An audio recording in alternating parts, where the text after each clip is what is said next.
Hi, everybody. Welcome to this week's episode of the 21st Century Underground. We're coming to you, as you can see, from beautiful and slightly rainy Sedona at the moment, behind us, for real.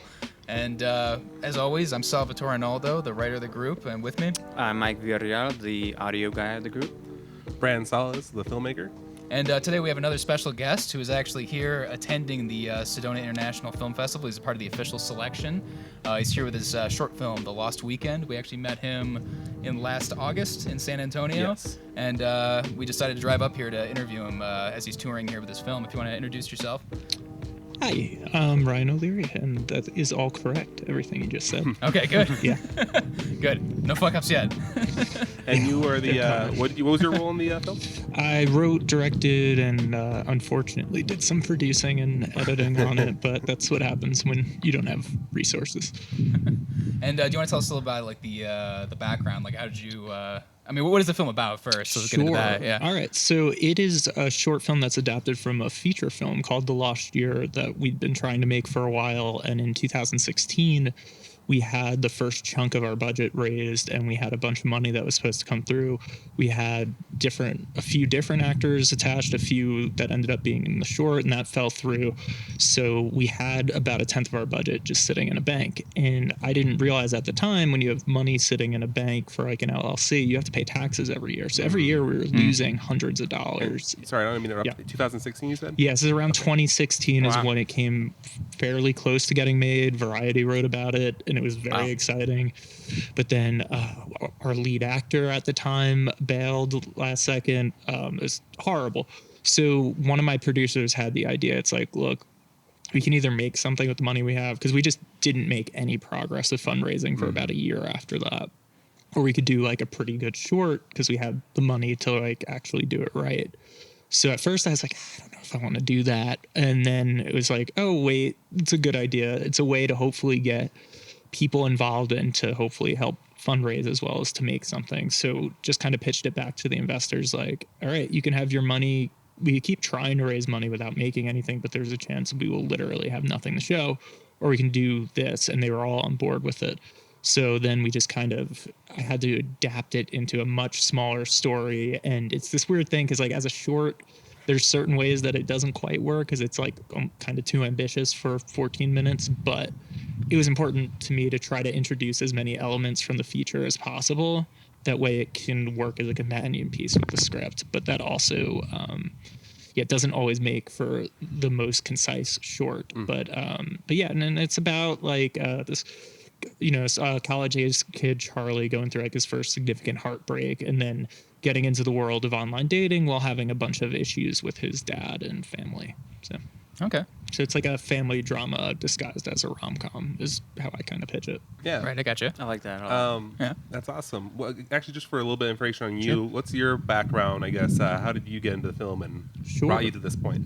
Yeah, so I wasn't like a kid who loved movies or anything. And then in high school, I took a civics class because I was really into punk rock and wanted to like destroy the establishment from within. Me too. Yeah. Yeah, So, okay. Hell yeah. so the civics class, half the year, it was a film history class. And that introduced me to a ton of movies I just never would have thought of watching, like In the Heat of the Night and Citizen Kane and things like that. And then I just really, I'm like, oh, this is more than just something to pass time. And I kind of fell in love with it. It was like the first thing that I ever felt some natural ability towards, not necessarily much, but like I very quickly kind of understood like, oh, this is how something's edited. This is how you write for the screen. And then, I went to film school, made a ton of stuff. And then I made a feature film called The Backseat when I was 22 that did a little bit of a festival run. And now it's on Amazon Prime. And Sweet. so it's just kind of, it's kind of thing I fell in love with and can't really see myself not doing. So.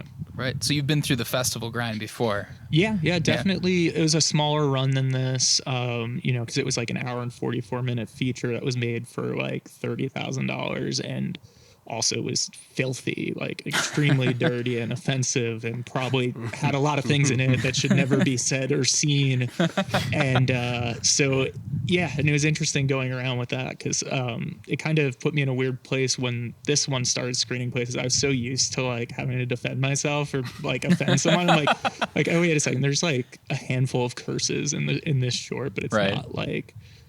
absolutely vulgar and problematic. Yeah. You're bringing that punk rock vibe that you had. Yeah. Into the movies. Well, yeah, the backseat too was about a kid in a punk band. So nice. another lesson learned on that movie was I wrote in like where the songs would be, and then like a month before filming, I'm like, oh, I need to write these songs. So I wrote one, and then one of my bandmates from high school wrote a few of the other ones that are in the movie. Wow. Sweet. And like the whole time we're like, all right, they're not a good punk band, so it's easy because like they're supposed to be bad, and that also made it easier for teaching the actors to either actually play their instruments or kind of bullshit them well. I had a similar scenario. I did a film challenge way early on. I just started college. I was very, high on myself, and I didn't think about the fact that it was a musical film challenge. Like I was like, yeah, no problem, whatever, we'll do it. And then like we did it, and like it came like we got the idea. We're brainstorming, and then it came to the point of making the music, and they're like, okay, so what are we gonna do for music? And everybody looked at me, and I'm like, oh shit. Yeah, you kind of have to learn that. It's on you to figure it out. Yeah, when we were in high school, I was even more naive when we were teenagers because we would write movies, and then I would insert like copyrighted like songs by like major bands and stuff. I'm like, I'm gonna do it like this and that. Yeah, and it was just like, I had a cool experience in high school. Are you any of you familiar with Ted Leo of like Ted Leo and the Pharmacist? He's a pretty successful independent musician, and he has another band that he's in with Amy Mann. I know her, yeah. So Ted Leo, I wanted to use one of his songs in this awful high school film that like I didn't even really finish. But I sent him an email. I'm like, hey, I'm in high school. Can I use your song? And he wrote back to me very quickly and gave me the okay. So I got to put like, because I don't think Ted Leo at this point, like I totally have to pay to use one of his songs. Yeah. But I thought that was so cool that like he let some dumb high school kid. Granted, like I didn't show it to anyone. Like it showed in my class, and it wasn't finished, and it was a good lesson in like, you need to get actors. Or you can't just rely on yourself and your friends to, or you can if you're lucky, but like that's absolutely me and Brandon. Our first like our high school movie, I was like, Brandon, you've got to play the role because you'll take it seriously enough, like you care enough about the product that maybe it'll come out okay. Because I was like, hold on real quick. I want to make a quick note. I know we mentioned it in Sedona, but for people who are just listening, we were literally outside in a pavilion with the beautiful Sedona background. Yeah. So that's why you're getting that wind noise. Oh, yeah. Just to clarify. For audio listeners. Yeah, for audio listeners. Yeah. Anyways, he said that, and somehow he convinced me of it. I was like, yeah, you're right. And same scenario. Yeah. It came to the day of. I gave the other actress wonderful direction. She was on point. I got all the camera stuff. I was like a one-man show. And I sat down. And I was getting ready to act, and I was like, I don't know a single line.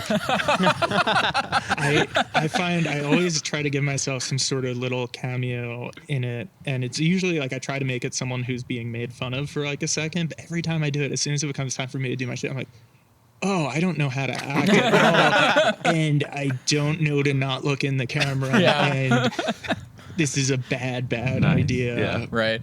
It's like I'm gonna psych myself out on pure passion and just go into it. It's gonna work. It was incredible because I said action. Like the camera was really rolling. And I was like, she said her line wonderfully, and I was like, I remember that. That was in the coffee shop. Yeah. Okay. Yeah. That was great. I don't know a single line. So, anyways, bring it back just to for young aspiring filmmakers. That's an entry level rookie mistake you might want to avoid. Doesn't mean you failed. Yeah, just don't bank on it. Yeah. But bringing it back to current. So I guess tell us about how was the process of shooting this? Sure. Oh, wow. So it was interesting. So we shot it in 3 days, which given how many scenes there are, it's a 14-minute film, but in the shooting version, like we shot like almost 30 scenes because they're very, very small.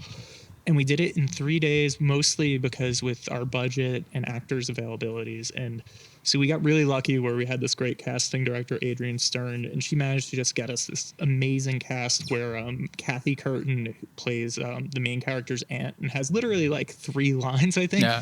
But she's on Stranger Things, Insecure, Orange is the New Black. She's in The Wolf of Wall Street. She's in all this huge shit. And we somehow got her for the day. We got Reed Birney, who won a Tony Award the year before. Then obviously there's our lead, Sam, who's on Star Trek. Gracie, who was in fucking these Disney Teen Beach movies and this sci-fi show Z Nation. So we had like this amazing cast, and we had the DP who was going to shoot the feature wasn't available. So then we found this other DP who was just amazingly talented. And It did look really great. So Yeah, it here's looks the beautiful. thing. That's not who shot. The guy who shot it's awesome too. So about, I want to say 2 weeks before we were supposed to start filming, he had to bail because he got offered like a once in a lifetime gig, and like I wasn't going to tell him no. Yeah. So he found us a replacement, and the replacement got sick while in London about a week before we were supposed to go into production. So we had like 7 days to find someone. We somehow found this great cinematographer, Evan Jake Cohen, super talented, and he did such a good job with the movie. But we had 1 day of prep with him, and I had like a handful of phone calls, and we had to kind of figure a lot of it out as we went. And I'm so happy with the way the movie looks. But then part of me is like, what if I had him for more than a week before? Because it's incredible what he was able to do with Considering, like, It struck me, yeah. Like it's shot very well, and it's just like it shouldn't look that because like I don't want to like even try to take credit for how that came together. But yeah, losing a cinematographer multiple times in the span of a few weeks, and there are times where like one producer's like, we should push the shoot back, and I'm like, man, we have this cast that I don't think would normally do a short. I think it's this specific weekend. They're not getting paid that well. We're not, and also I think a couple of them. Actually, that's not true. But sometimes there's like pay-to-play deals where once you have them booked for a date, you have to pay them even if you reschedule. So, and you wouldn't want to be a lost weekend, No, it would be a total lost weekend. And there was a minute too where I'm like, I don't know, could we like pull a gimmick and shoot this on iPhones? And I'm glad we got our real cinematographer. And yeah, he made everything a lot better. And what was cool too was we just lucked out where we shot it. It was, I think, the week after Thanksgiving, and there's not a lot of production going on usually leading up like right before and right after Christmas, really until like Sundance is over. So people who normally would be in very high demand were around and like willing to do stuff. So like we just got very lucky. But then also the downside to shooting something at that time is you're missing all the festival deadlines for that year. So we ended up not, this was in the end of 2018 that we shot this, and it's still doing its festival run now. And it's not because it like took forever in post. It just didn't make sense with the deadlines. That's kind of where we're at right now. Yeah. And then I guess, and then one other thing that definitely made a huge difference with making the film was, so like I can edit and I cut my feature by myself, but ideally I would like to work with a really good editor. Problem is I don't have, even with the budget we had, we just didn't have the resources. Thankfully, my friend Taylor, who has been like the assistant editor on a ton of huge things like Manchester by the Sea. He did a week of uncredited editing on Hereditary. He did like a lot. He has like a incredible resume. So he was working on this movie Loose, where he was the assistant editor on. So he worked with me for 2 days and just like basically reshaped the film. Like he just showed me so much in 2 days. I wanted to give him like a full editor credit, even though he only did 2 days on it. But he just wanted an additional editor credit. But that was really cool, but that was cool too. He's a guy I met when I was in film school. We didn't go to the same school, but we had some mutual friends, and we just kind of stayed in touch. And he, oh my God, I can't stress how much like he helped from like, because the other cuts I had were fine, but he just brought so much to it in literally 2 days. And then he also like just gave notes on some of the last cuts of the movie that were just like, oh yeah, that's why you cut things for a living and I don't. Right. I mean, I want to touch back earlier to what you were saying. It's pretty phenomenal. The 3 days, and you have a decent amount of locations. It's not like it's just 2-3 locations. There's like at least there's like a dozen probably. Yeah. And what we figured out was just how to do them all in like one tight area. So we did 2 days in the Rockaways, where I had at the time 2 different cousins had apartments and houses. And one of them, my one cousin's girlfriend, my cousin Kevin Hillier, who is an executive producer on the film, who also just did a ton of stuff. Keep in mind, he didn't know how to do any of this. He learned how to do motion graphics. So all of our credits and like the online dating profile animation, he figured that all out on his own. Wow. So yeah, we got lucky where we just found a ton of locations that were in walking distance of each other. And then we did, so all the stuff on Christmas at the house, like all the family stuff, we did in 1 day at our one producer's like parents' house. And that was like the hardest day, oddly enough, the day where we were in one location all day.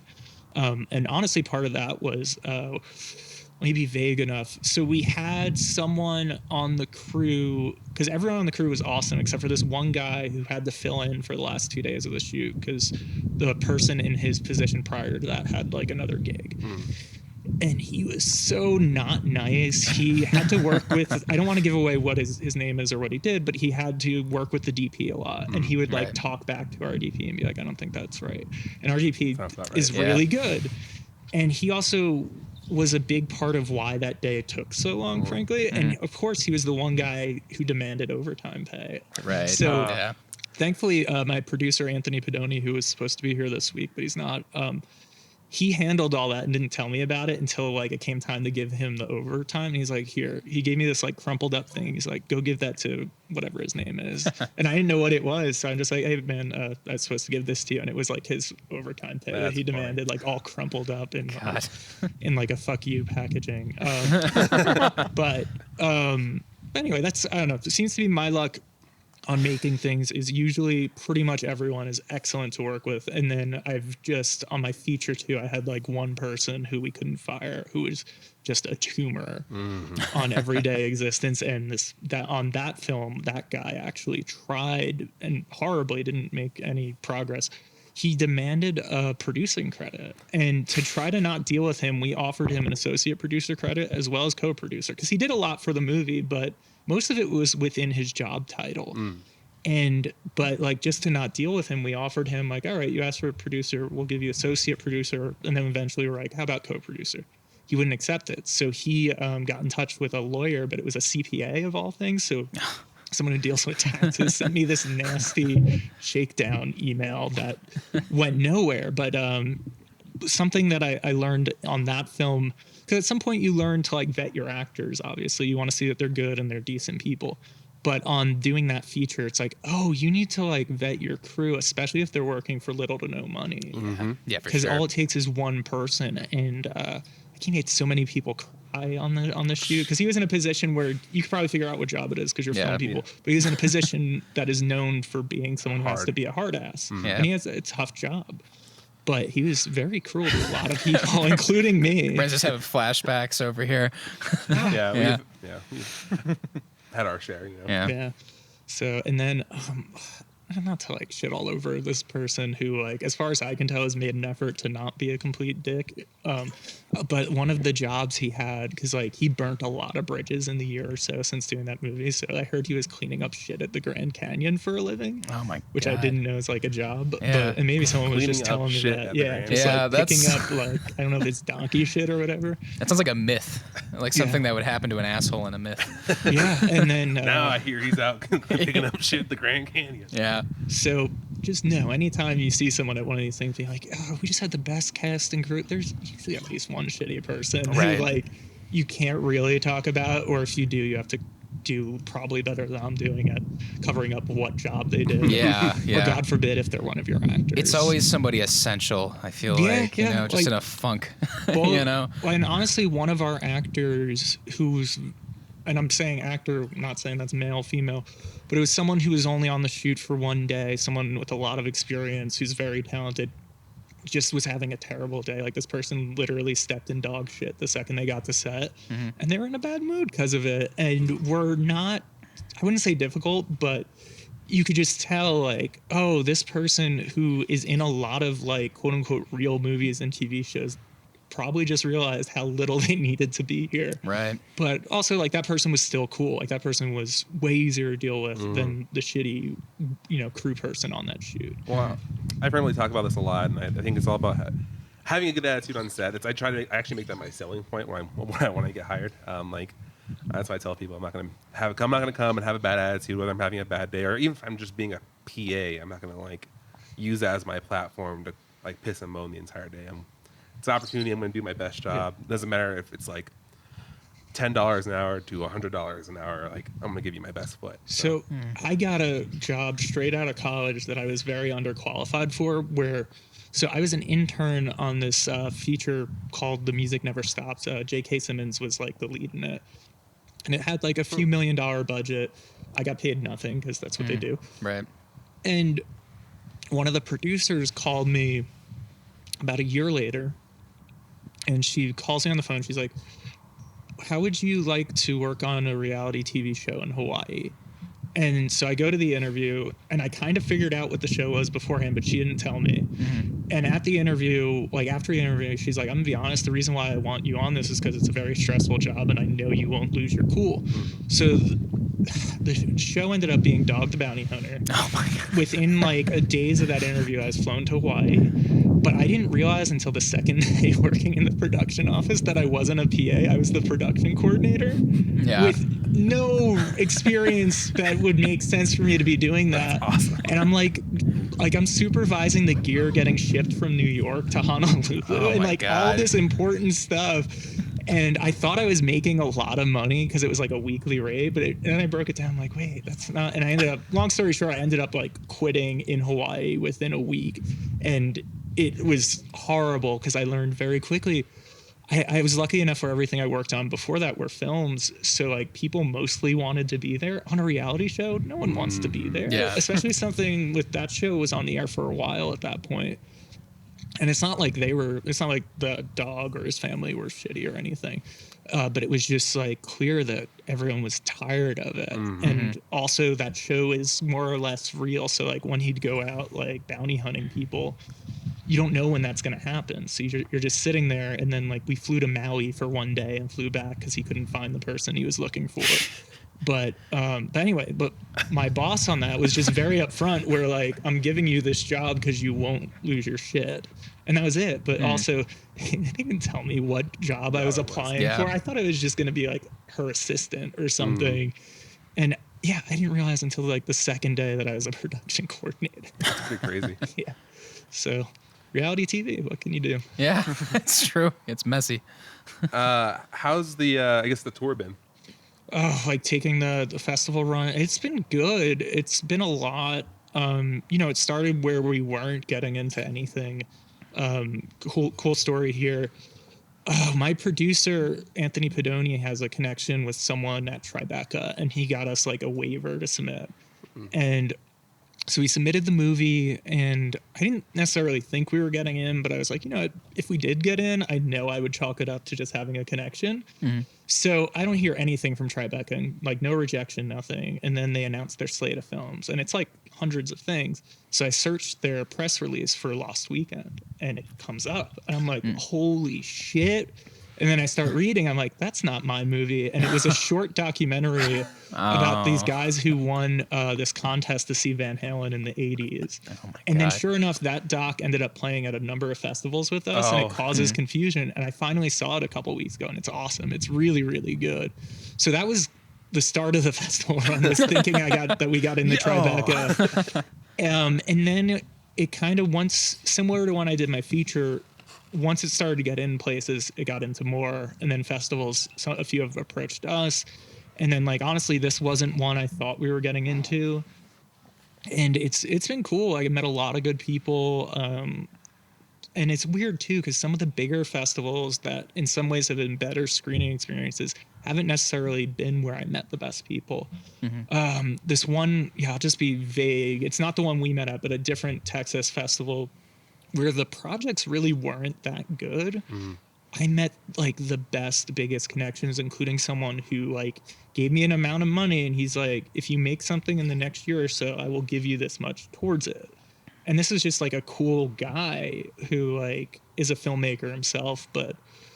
And then like I met this great filmmaker at that same festival, Sav Rogers, who is making a documentary called Chasing Amy. And it's about how basically Sav growing up as, at the time, identifying as a lesbian, and then kind of figuring out, that he's trans and everything. Basically Sav's relationship with that film, and it's Sav interviewing everyone from Kevin Smith to like people who had a lot of issues with that movie. And then like, and then I met another filmmaker who gave me a script that's like, if I could get the funding for this, would you direct it? And the script was really good. And at one point had like Bryan Cranston attached. Wow. So I'm just like, it was the weirdest thing though, because like the quality of the films at that particular festival was definitely on the lower end, like objectively. And there were like maybe 12 people at our screening, but out of those 12 people, 3 of them ended up being just huge connections and just wonderful people who are also making work of quality. And it's kind of weird because you never know what you're going to get out of one of these. And then there's some where, I don't know, all the films will be good, but it's kind of hard to talk to people. And and then the big issue that I've been finding is, this is like the first thing I've taken on a festival run that wasn't in like 185 where it could just fit on like a 16:9-ish screen. So since it's in like scope, like at least like 5 or 6 times it's screened in the wrong aspect ratio. And like our last shot, like our one actor has like a tear going down his eye and you don't see it when it's cropped. So that was kind of weird. Like we went to a festival very far away and it was a great festival. The sound was amazing. There were people there and they screened it with a movie that won the grand jury prize at South by. And then it's in the wrong aspect ratio. It was just like, that's crazy. All right.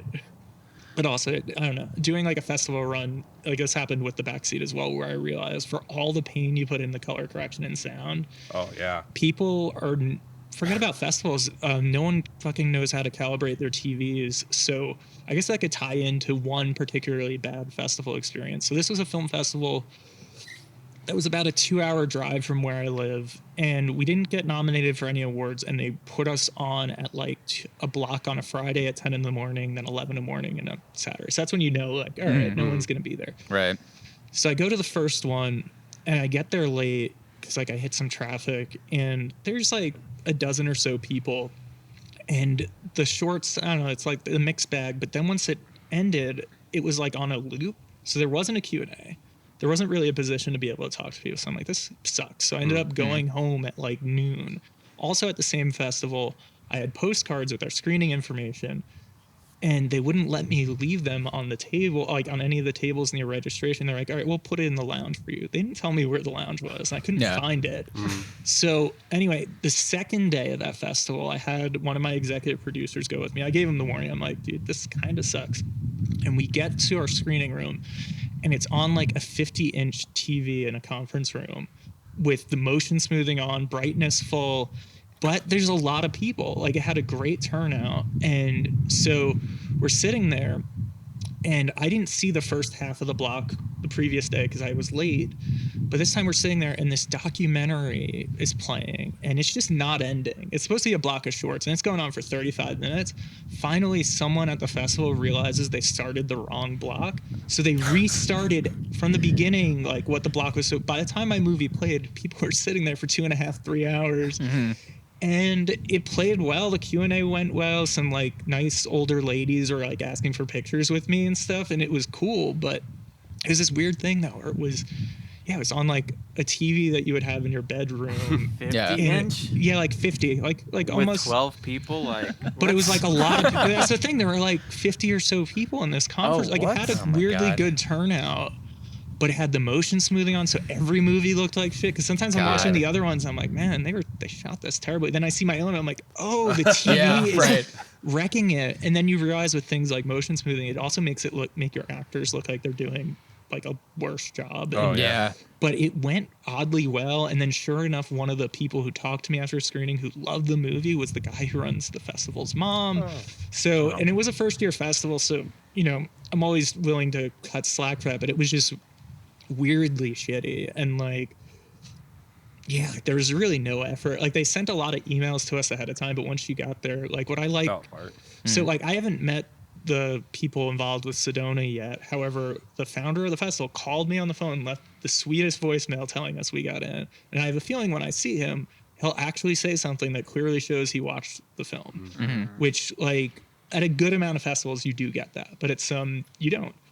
And oddly enough, in Australia, we screened at a really great film festival down there, Byron Bay International Film Festival. Incredible festival, great films, great people. But a lot of the people involved with the festival, they would say all this nice stuff, and they had like almost like a German compliment where they'd be like, yeah, but the ending's a little too much of a downer. Like, why don't you go for the happy ending? But they were cool. But like, I like coming to these when you can tell they actually care about what they're showing. Yeah, for sure. Yeah. Especially with the presentation is so important. I think a lot of people do, I don't know, overlook that. Like, I mean, because you put so much effort into like the process and post and just getting everything exactly right. And then just depending on how they present it, it's like they can completely fuck up your entire product, you know? Brandon, you had that problem at festivals, which will not be named. But definitely had that problem. What was I gonna? Did it won an award, right? Yeah, it's won some stuff at some places. It's interesting because this happened with the Backseat. It's happening more with this one. But we'll go to what seems to happen is usually someone involved with the festival when we win something really loves the movie and they like let you know how much they love, and that's usually where we win Yes, something. that's the key. So I it's hear. weird because you'll go to a festival and you'll be like the belle of the ball, but then you'll go to another one where the same movies you're up against, they're winning stuff, and it's kind of cool because it's a good reminder of just how subjective all of this is, and how I don't know, because then you'll see some like I don't know. There's been things I thought were objectively bad that won like big prizes at these things, and then but then there's other times where I'm like, oh my god, that was like one of the best films I've ever seen. And then, you know, some like, I don't know, fucking movie about, I don't know, I can't think of anything to make fun of. Yeah, Polar right. bears. Yeah. Yeah, or just, yeah. And Somebody kills himself at the end. Usually that's pretty. yeah, That's usually so a bad sign. What keeps happening too, so not that many festivals have awards for actors in shorts, but a handful of them do. And we've been lucky enough where Sam, our lead, has been nominated a couple times, and Very so cool. has Reed Burney. But every single time they're against people who are playing people with cancer or some shit. And it's like, yeah, they're not going to give it to the kid who's like, oh, I can't find a girl and I don't like my dad right now. Yeah, like, it's just right. they're not going to do that. So it's been this weird thing where I'm like, I think Sam's better, but also like, yeah, they're going to give it to someone who like lost their hair for the role. I'm actually kind of worried about ours for a similar reason. It's kind of the same thing. I'm like, I don't know how this will show against stuff like that. And the worst thing too with the awards, they don't matter, but they do. So Yeah. they don't matter because it doesn't make your movie any better, but it's a lot of times with like the money people down the road, if you could say you won a dozen awards, including Yeah. something at, you know, like, I don't know, some weird place. I mean, I'm like, oh, well, interesting, but they don't know what Yeah. the process is. Yeah. There's, Yeah. we won an audience award somewhere. I won't say where, but they were very not clear on how the voting was. And like, I figured out how they did it, which was like, you know, like one of those things you scan with your phone, Right. and then you'd pick which film you like the best in a block. So I was the only person telling people to do this because they just really, they had a couple flyers up telling you to do it. Yeah. And just no one was doing it. So at this festival where we had less than 20 people at our screening, we won the audience award. And it was really just because like, I Yeah. saw what was happening Word and of- that they you weren't. spoke. Yeah, Yeah. they're just, well, because they weren't pushing it. And it's just like, yeah, and you never know. Yeah, like there's just so much silliness. And then it comes down to like, what I think of too is like with the Oscars, which like this year they actually like gave, you know, some good stuff out. But there's a podcast that I've been on a bunch of times called Battleship Retention, and they have like the BPs they do every year where it's people who have been on the show and critics that they vote on basically their own version of like an Oscars. And every year when I do that, it gives me sympathy for Oscar voters. So for example, this year when I handed in my ballot, which the way it starts is you rank your top 5 in any given category. I somehow completely forgot about Knives Out, which I loved and saw a month prior. So like, that was just a reminder. It's like, whoa, like just because I like somehow forgot about it, Yeah. like that on some level affected its brand, voting yeah. outcome. Right, And like, yeah. that's what happens with, that's why like it's so rare that something that comes out like early in the year Yeah. gets nominated or wins. Like when Zodiac came out in February or whatever, 2007, like I think got nominated for a single Yeah. thing. And I don't think it's because it's bad or necessarily the voting body is unsophisticated, although sometimes that's true. But it's like, how do you remember that? Yeah. Yeah, especially Blurs together. yeah, and then when it becomes crunch time, like at the end of like award seasons, or hell, like you even see it at the film festivals when you go to, especially if you go to more than 1 or 2 short blocks. Like I don't remember what played, and I'll have people who were in the same block as me maybe send me an email for something. And this actually one time it was someone who wanted to get in touch with one of our actors, and I got them confused with someone else, so I went really out of my way to help them. And then I realized afterwards, I'm like, oh, I didn't like their movie that much, and like they didn't talk to me at the festival. Yeah. I should not have like reached out to this actor that would normally be kind of hard to reach for Yeah. them. But yeah, it's what happens, and it's the downside to short films, especially. Yeah. Oh, yeah. Yeah, for sure. Well, that's Yeah. awesome. I'm glad it's been doing so well. And you get I mean, Sedona. I know Sedona's a good festival. Well, so I hear. It's like Yeah. the legend of Sedona Film Festival. Yeah. Yeah, this is one I've heard about Allegedly. from a few filmmakers along the way, and I don't know, like I haven't even checked in with the festival yet, but just so far seeing what they've done for us, and also they have like a lot of good movies playing. Like they have Portrait of a Lady on Fire playing a few Cool. times, so like I'm gonna finally see that. Wow. I think. But they also like I don't know, they made it sound like stuff's well attended here, so it'll be interesting to see what the turnout is, and yeah, it should be Well, pretty our cool. friend has a feature film that she did the cinematography for, and actually Mike did some audio work on it as well. Yeah. We had them on the podcast. We're talking about Vic. Yeah. They actually having their feature premiere here, and it literally sold out in the first day, both their showings. And are they from here or anything? Or I is mean, it- they are, but they weren't expecting to sell out. Yeah. Well, they said in the emails to us too, and like for your own screening, though, on top of the 2 passes they give you, they said they could give you 2 tickets, but you have to let them know ahead of time because they tend to sell out. And I'm just like, what? Like, who's coming to see this in Arizona? Yeah. Like, I don't know anyone here, but yeah, it should be interesting. And yeah, we're screening with, I believe it's a French documentary about the internet. Oh yeah. So it'll be Yeah. kind of fun to see how that pairing goes. And, Yeah. Are you guys playing ahead or before? Okay, yeah, good, so good. we're the one short with it, which can go both ways.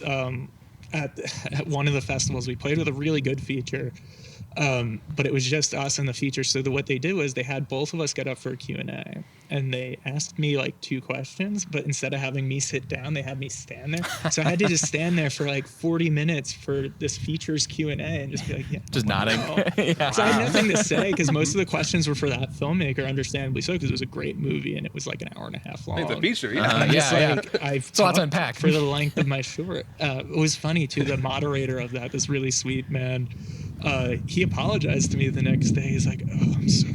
I didn't mean to leave you standing up there."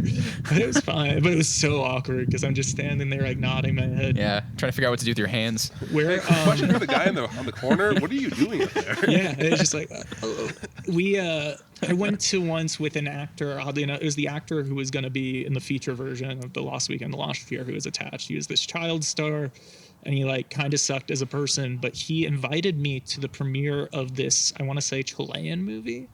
So the movie's obviously not in English, but there's subtitles. However, the Q&A, because it was the premiere, was like an hour long. None of it was in English. And because he knew the director, we were in the front row right in front of him. So I had to just sit there for like almost an hour just Nodding going off. like that. I had no fucking clue what they were saying. And like he wasn't really telling me what was going on as it was happening, which in his defense would have been awkward because like we were like Yeah. 2 feet away from the director. But I did get to meet Eli Roth at that screening. that's cool. He had Cool. very soft Yeah. hands. Very, Very soft. very soft hands. Yeah. Eli Roth, very soft. Yeah. Yeah, very soft hands, but he's a nice guy. Well, I don't want to run out. We're getting close to running out of time, so I want to cover. So you mentioned the lost year. Yeah. Is that your goal still? What's It's the still goals? the goal. So the thing with that is just that it can't really be made for like less than 150 or so thousand. Like we were hoping to make it for 200, 250. So I'm still hoping to make that, but there's another feature that I just finished the first real draft of that's mostly in one location that could be made for like 50, 60. And that's something I would ideally like to make next year. So that might end up coming first just because it's a little more practical financially. Yeah, I get and that. it's like an ensemble. And I already want to use, I know every actor I want for pretty much every role. And I either have some connection to them or 2 of them. I don't want to say who, but they're 2 people who are just in something I did that maybe is the thing we're talking about now, who I've talked to already about it, who haven't read the script or anything, but are just down. So like, I'm pretty confident it's something we could make in the next year or 2. So it'll That's be awesome. interesting Sweet. to see, if that goes according to plan or not. And also, everything I've ever tried to make has a pretty clear lead, even if it has a big cast. But this one's been interesting because it's 5 people with basically the same amount of screen time. And Oh, okay. trying to write those different perspectives and trying to make it so there's one person who is based off someone I unfortunately know in real life who's terrible, and trying to make them not hateable in the movies. That's Kinda tough. Like, yeah, because it's just like you don't want, especially given who this person is. So just kind of figuring out ways to make it so they're not straight up a villain. Yeah.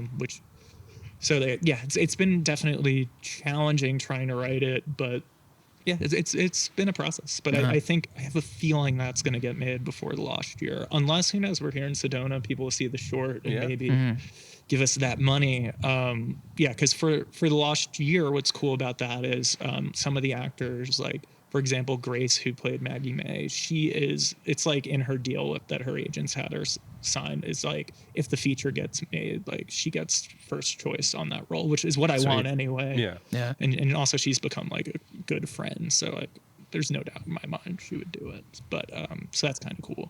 But hopefully you can get that going. But yeah, it's been interesting because you don't know. And from my experience, there's never been some golden ticket to getting something made. It's always these smaller things, and it's never who you expect or where you expect it or when you expect it.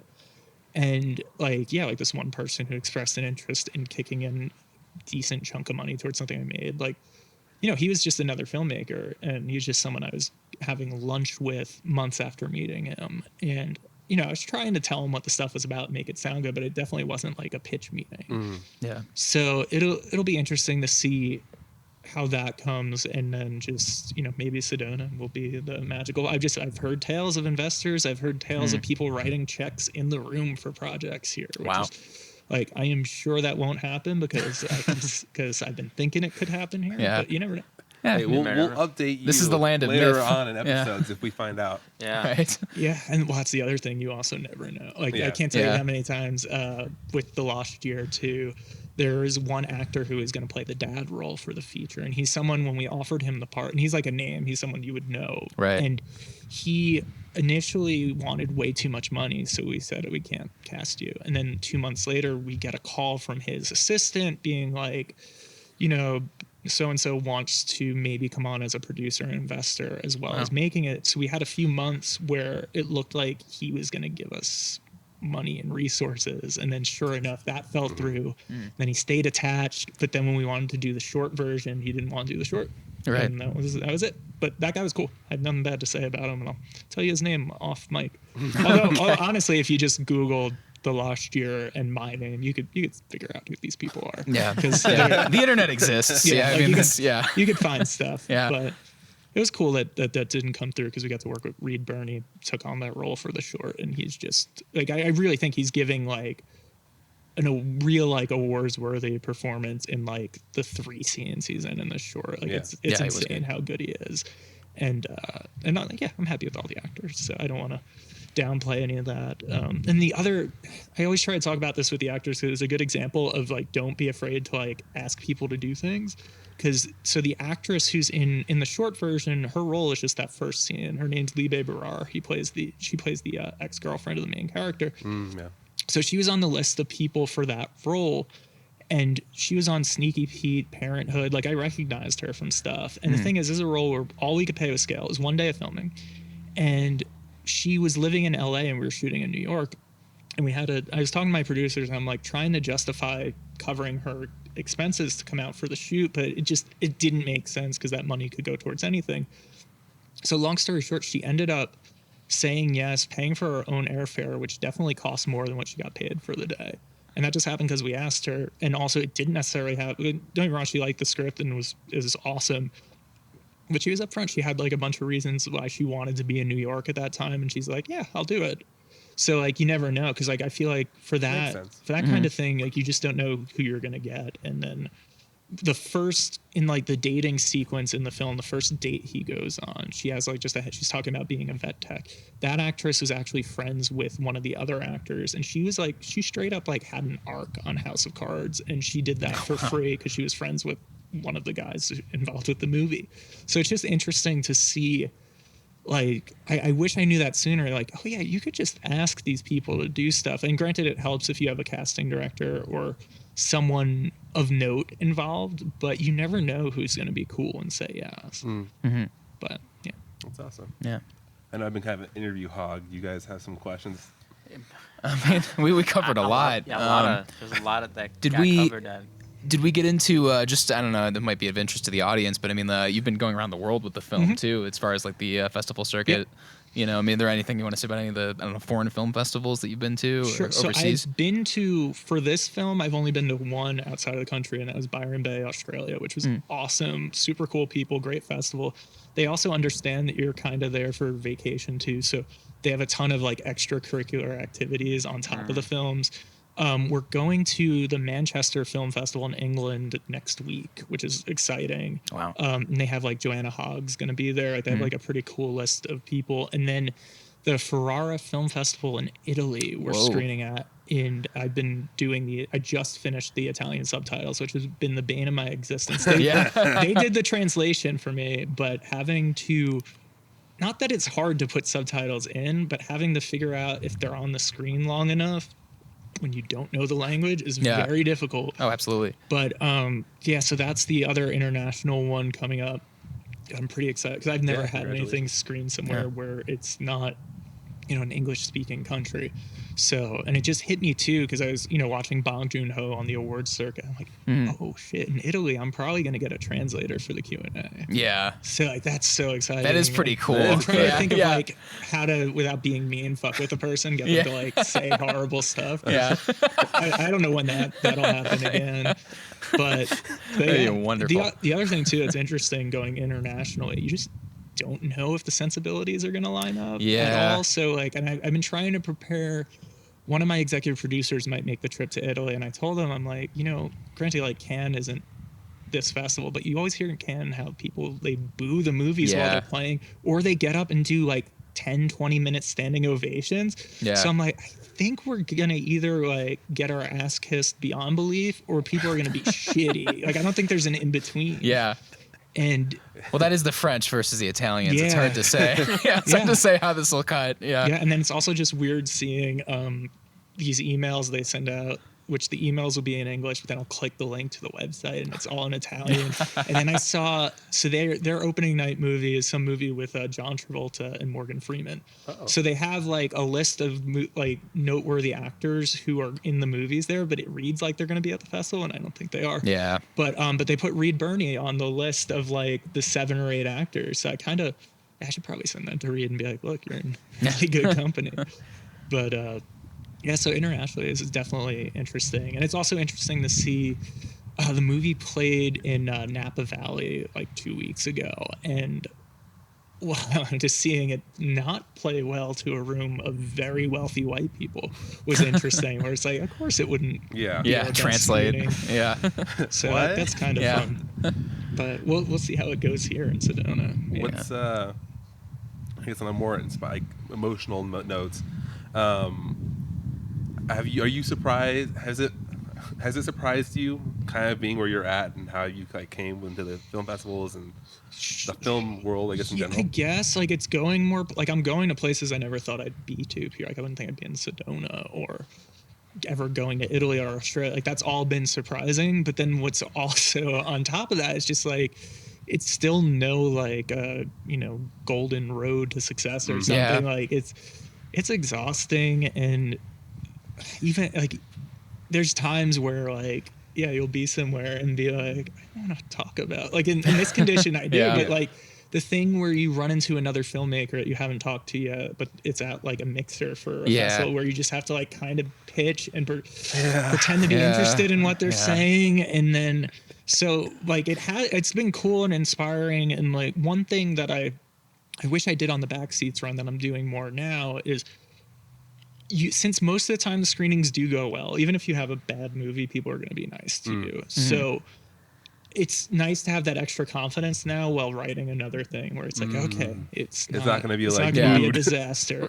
Right. But then something will happen like our Napa Valley screening where like it didn't really connect. And like in the Q&A, this woman asked me about the ending, which I've had people ask about the actual ending a few times, and I have like my standard answer, which is like, well, in the feature this happens, but I wanted it to be ambiguous because people very much think one thing happened at the end or one other thing. There's like very few people who are in the middle.